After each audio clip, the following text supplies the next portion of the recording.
Welcome to today's podcast. We certainly appreciate you joining us today. Today's podcast is going to be an effort to get down to some nitty-gritty, some brass tacks just a little bit with regards to the history of the church. In fact, for the next 18 podcasts, the balance of the year or so, we are going to be really getting down into detail. And today's podcast is going to cover 1825 through 1828. During this particular podcast, we're going to learn that Joseph put an awful lot of miles on his sneakers, traveling extensively from Palmyra down to Harmony, Pennsylvania, and up to Colesville, New York. He made these trips many, many times, logged an awful lot of miles. This is a map from 1790 of the states of New Hampshire and Vermont. You can see that Cher, Vermont is identified there with the stars, but also Wells, Vermont. I'm going to talk just a little bit about Wells, Vermont, because that happens to be the home of Isaac Hale and Elizabeth Lewis Hale, his wife, the Hale family.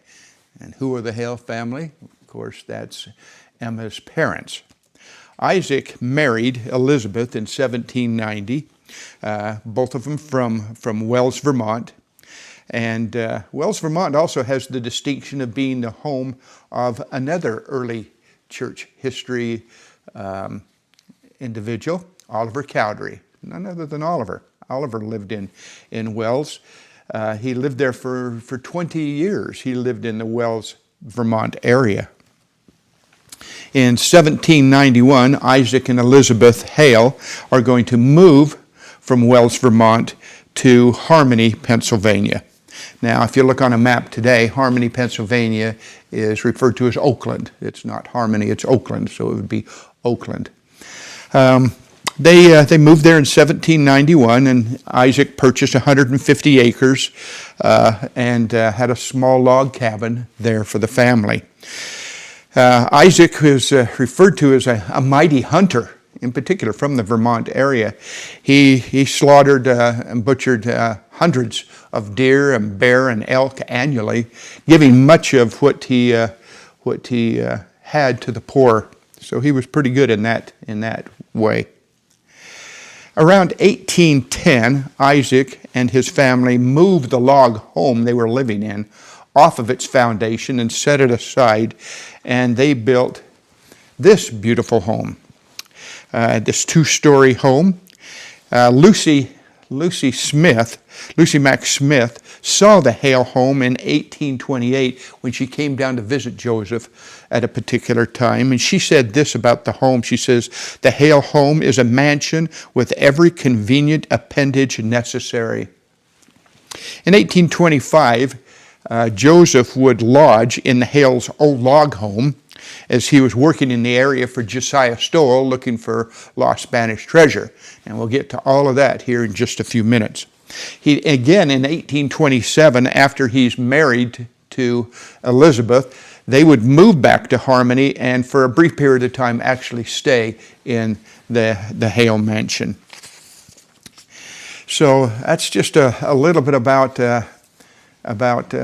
Emma's family, the Hales from Vermont and from Harmony. So let's set them aside now and let's find Joseph.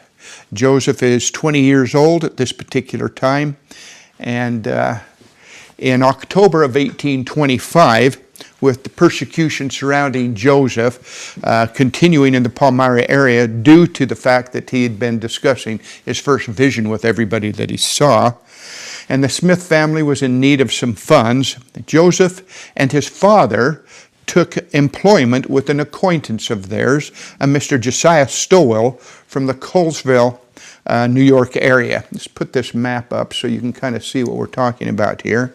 Josiah Stowell was a farmer in what is South Bainbridge. Now, if you look on a map today, that's Afton. Afton and South Bainbridge are the same site. Now, it seems that Josiah Stowell was up visiting some relatives in the Palmyra area and doing some transaction involving some wheat and some of what he'd raised. And he'd heard of Joseph's ability to find lost things. He learned that Joseph possessed certain keys by which he could discern things that were invisible to the human eye. And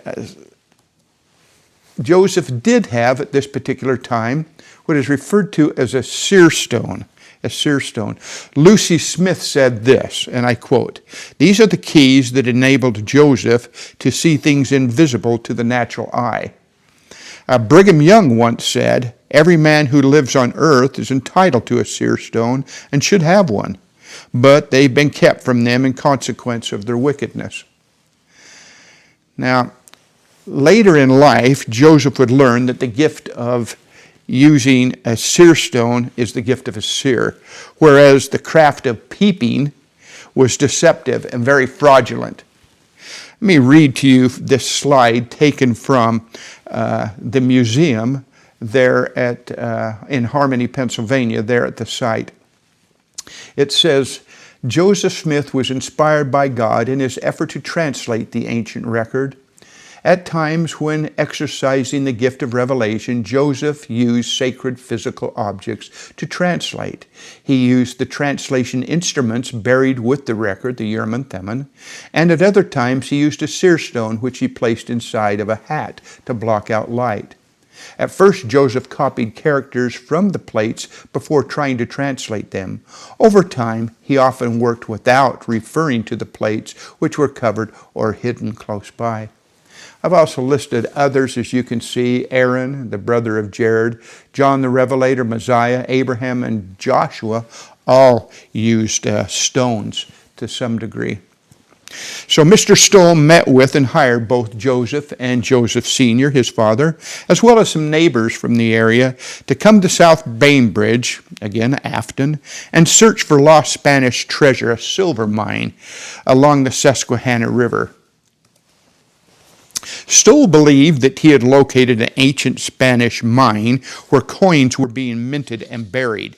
The site was approximately 26 miles downstream from his home in South Bainbridge, near the little town of Harmony, Pennsylvania. You can kind of see where we're going with this and how paths cross. There was an article of agreement that was written that indicated Joseph and his father would receive 2/11ths of what was uncovered in the mine. Apparently there were 11 people involved in this particular treasure hunt. Well, until the treasure was found, Joseph and his father would each be paid a whopping $14 a month for their efforts. Although money digging or treasure hunting was of epidemic proportions in upstate New York at this time, and even though Joseph's employment only lasted 1 month, he got tagged with the derogatory term of a digger. Because of his association with those looking for buried treasure, there were a lot of false and vicious lies that were spread and perpetuated about the prophet. Let me read this rather interesting slide. It says that the Palmyra Reflector, that's the newspaper from Palmyra at the time, reported that, and I quote, "Men and women without distinction of age and sex became marvelously wise in the occult sciences. Many dreamed dreams and others saw visions of shining riches deep within the earth. And in fact, Martin Harris himself dug for treasure on at least one occasion. After Joseph had secured the plates, Martin and 2 others ventured to the hill Cumorah looking for, quote, more boxes of gold. Harris remembered the excitement when they in fact located a stone box, which they carefully dug around and prepared to unearth. According to Martin, at the moment they went to lift it, quote, some unseen power slid the box into the hill as we stood there looking at it." Very interesting. Martin Harris also remembered Joseph saying, and I quote, "The angel told me I must quit the company of the money diggers. There are wicked men among them, and I must have no more to do with them." Only 2 places are known to have been dig sites of the Josiah Stoll group. One is located 1 mile north of the Susquehanna River in Harmony, Pennsylvania. Please note as you look at this slide, the little man with the circle around it. In 1907, when George Anderson took these black and white pictures of church history sites, he had a fellow stand in the hole that was visible in 1907 as one of the locations of where they were digging near the Harmony, Pennsylvania area. It's an interesting slide, it really is. The other site is in the foothills north of Josiah Stowell's home there in Afton, or South Bainbridge. Having been personally to both of these sites, I feel that neither of these sites would be discernible today. You wouldn't be able to identify them. But it was interesting back in 2010 when we did this research that we were able to still identify where these sites were located at the time.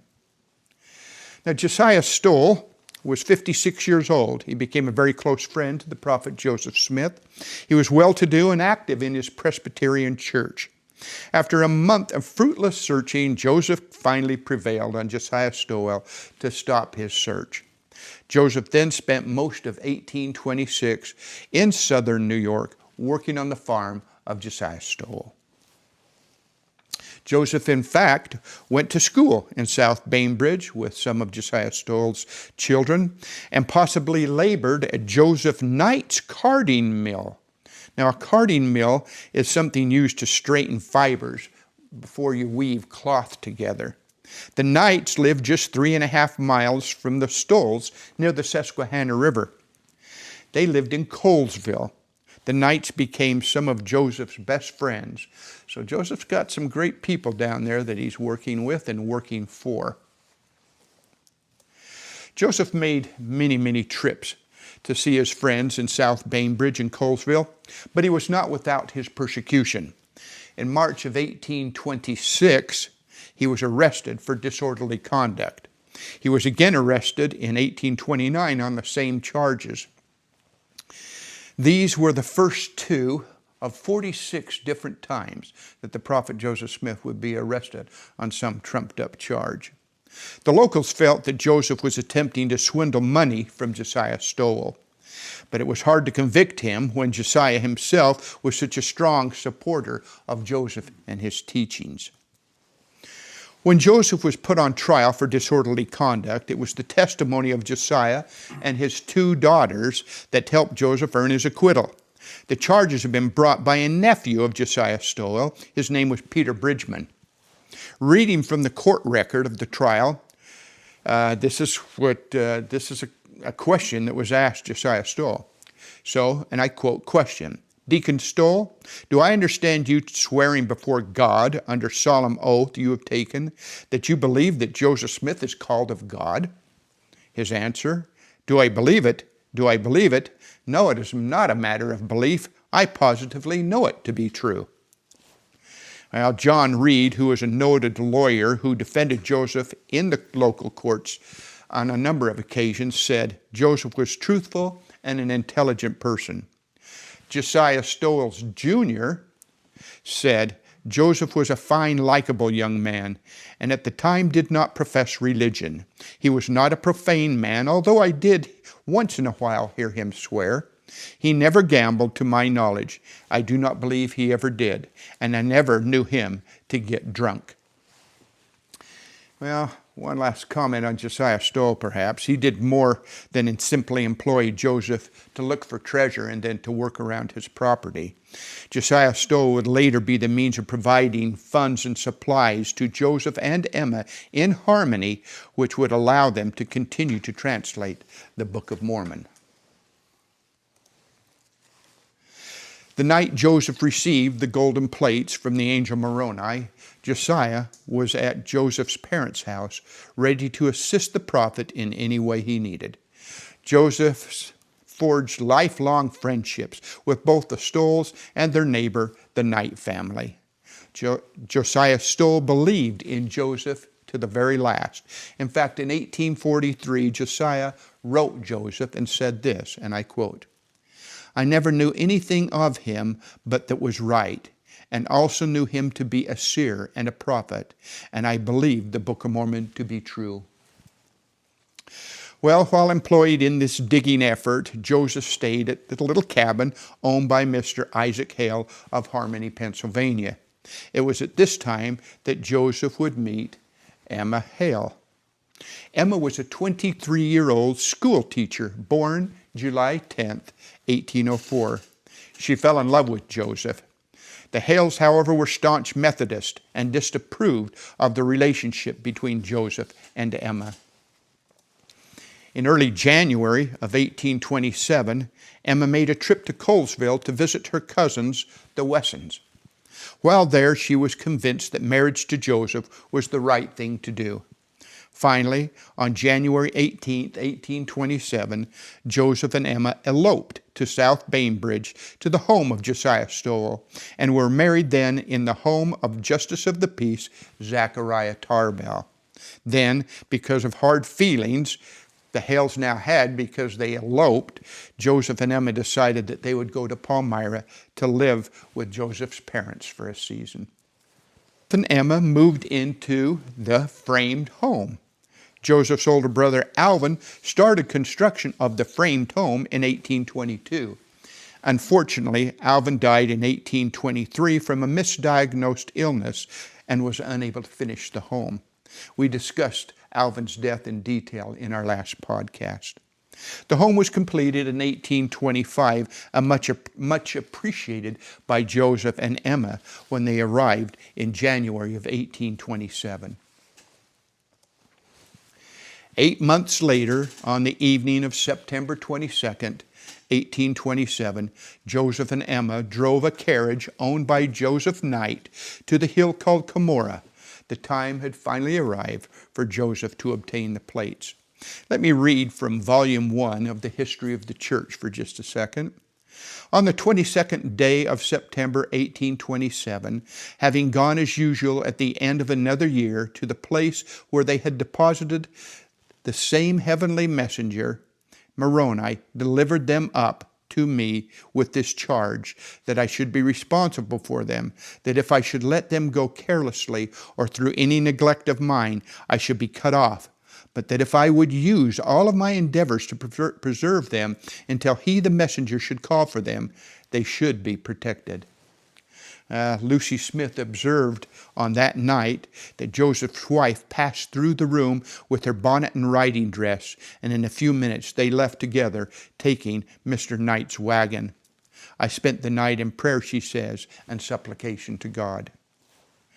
Well, Joseph was finally given the sacred record by the hands of the angel Moroni. He then hid them in the hollow of a fallen tree. 10 days later, he would return on foot to that hiding place to retrieve the plates. On his return home, his mother Lucy recounts the story how Joseph was attacked by 2, maybe 3 assailants. He successfully fought them off and quickly traveled the 2.5 miles back to the home, carrying the 70+ pounds of plates. Clearly, there was divine intervention assisting Joseph. The prophet often kept the plates hidden inside or around the farm. In January of 1828, with persecution continuing to follow Joseph, especially now that he had obtained the golden plates, something had to change. He had to do something. Some of those that tried to get the plates from Joseph were his neighbors there in Palmyra. They included Willard and Sally Chase, Will Murdoch, and the John Stafford and his sons. All of them continued to hound Joseph wherever he went in an effort to try to steal the plates from him. To escape these problems that Joseph was having and the persecution he felt, Joseph and Emma decided it was time to return to Harmony, Pennsylvania. It seems that Father Hale had tempered his feelings somewhat about Joseph having eloped with Emma, and he wanted his daughter to return home. He promised Joseph that if he would forsake the money-digging business that he had been involved with, he could stay and live in a home built by Jesse. Jesse is one of Emma's brothers who had traveled west, and the home was vacant at the time. The cabin site was about 150 yards from where Emma's parents, Isaac and Elizabeth, lived. They would eventually buy the home, Joseph and Emma would, and its surrounding 13 acres for about $200. Hale, one of Emma's brothers, actually helped move Joseph and Emma to Harmony. Alva became a believer in Joseph and actually assisted at times in guarding the plates from unruly eyes. Now, while living in the Harmony, Pennsylvania area, Joseph received 16 revelations that constitute or comprise section 3 through 14 and 24 through 27 of the Doctrine and Covenants. Now, some of those sections would be very, very important. For example, section 3, Joseph lost the power to translate. Section 5, 3 witnesses of the Book of Mormon were promised. Section 8, Oliver Cowdery promised to be Joseph's scribe. Section 12, a great and marvelous work was to happen. Section 13, John the Baptist confers the Aaronic priesthood on Joseph and Oliver. Section 25, Emma was to compile a songbook. By October of 1827, Emma was now expecting the first child. With Joseph trying to farm and translate and care for his wife, it became evident that Joseph needed some help. By the early winter of 1828, Joseph had a scribe. Let me share with you a most interesting story about our scribe. And I quote, "It was the autumn of 1847. A knock came to the Pilkingtons' door. A stranger appeared. He needed to hire a boy to do chores, and he would provide room and board for the boy and a 2-year-old heifer for a year's labor. 14-year-old Willie Pilkington left with the stranger, the first they had seen since moving to the Utah Territory. That evening, Willie was given a pan of milk and bread and 2 quilts and told to sleep on the floor. While laying on the floor, he suddenly saw, in the dark corner of the room, an emancipated old man. The man beckoned Willie to come near to him. He spoke of his past, of an ancient civilization, and of gold plates. Shuffling to his feet, the 92-year-old placed his walking cane in his left hand, drew himself upright, and dramatically struck his right hand against his breast. 'I am Martin Harris, and I was there.' Thomas Harris, great-great-great-grandfather to Martin Harris, established the Harris family for 4 generations in Rhode Island. In 1780, Nathan Harris, that would be Martin's father, left and went to upstate New York. In 1794, Nathan purchased 600 acres for $300 near what today is called Palmyra, New York. The town then was called Swift's Landing after its first owner, General John Swift. Its name later was changed to Toland and then to Palmyra. Let me just read a part of this slide to you. The town was named Palmyra in 1796 after 2 Syrian cities located near the Dead Sea. These cities, called Palmyra, were oasis cities for assisting traveling caravans. The word Palmyra is translated from the Aramaic, Greek, Hebrew word tadmach, which translates to palm leaves. Palm leaves were waved and placed in front of Jesus Christ as he entered through the Golden Gate and into Jerusalem for the Passover. And you can read about that in John, Zechariah, and Matthew. Martin Harris was born on May 18, 1783, the second of 8 children. In 1792, at the age of 10, he went to the elementary school, or Swift School, the first school built in Palmyra. This is also the location of where Alvin Smith is buried. Back then, cemeteries were next to or adjacent to churches or even schools. Martin became a fleshy, healthy, robust man, about 5 feet 8 inches tall, with blue eyes and a light complexion. He had hair swept to the side and curled about his ears, and he wore a stylish beard about his lower jaw and chin. In 1808, he married his almost 16-year-old first cousin, Lucy Harris. In her midlife, Lucy became very hard of hearing and was very, very mistrustful. In 1813, Martin and his wife Lucy paid $1,050 for 145 acres of farmland located just north of his father's farm there in Palmyra.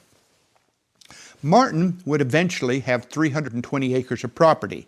Now, both in property and in money, his estate is estimated to have been worth, in today's money, about $1,700,000. He's a very, very wealthy man. Martin sought for reform in the farming industry and was a town leader. He also sought for religious tolerance and took a role in the local anti-Masonic crusade. The Harrises had, in particular, Martin, two problems with religion. First, the definition of the Trinity was convoluted and hard for him to grasp and to understand.